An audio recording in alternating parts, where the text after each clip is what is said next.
কাজ বাজ চুলোয় দিয়ে বন্ধুর সাথে গল্প করছি, দেখাচ্ছি মজা। মা রিমি নাকি কি ব্যাপার, কি মনে করে, কি ব্যাপার জামাই আনলি না নাকি আসতে চাইলো না নাকি তুই আনলি না? না না মাসিমা, আর জামাইকে নিয়ে আসলাম না, আমি একাই আসলাম। বস বস, একটু চা খা, এতদিন পরে এসছিস আমাদের বাড়িতে, চা করি। হ্যাঁ বসো বসো, তোমরা গল্প করো। দূর বাবা, কিচ্ছু শোনা যাচ্ছে না এখান থেকে, যাই পকোড়ার নাম করে গিয়ে কি বলছে শুনে আসি, তারপরে খোকাকে লাগাবো। আচ্ছা শোনো না কি বলছি, শুধু চাতে তো হয় না, চায়ের সাথে একটু চায়েরও দরকার হয়। একটু পকোড়া ভাজি, গরম গরম পকোড়া ভাজবো, পকোড়ার সাথে দুই বন্ধু মিলে গল্প করে খাবি, ঠিক আছে? বসো বসো বসো। না না মাসিমা, অত ব্যস্ত হতে হবে না, আপনি শুধু চাই করুন। উফ, কি যে ছাতা বলছে, শোনাও যাচ্ছে না, যাই যাই যাই গিয়ে শুনি।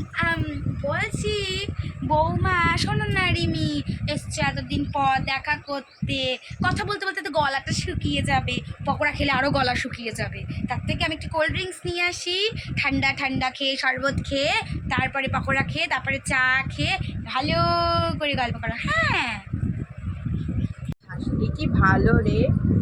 ভালো না ছাতা, আমরা যে কথা বলছি সেগুলো বারবার করে চা পকোড়া ছুঁতো দিয়ে দিয়ে শুনতে আসছে, ছেলে আসলে ছেলেকে লাগে।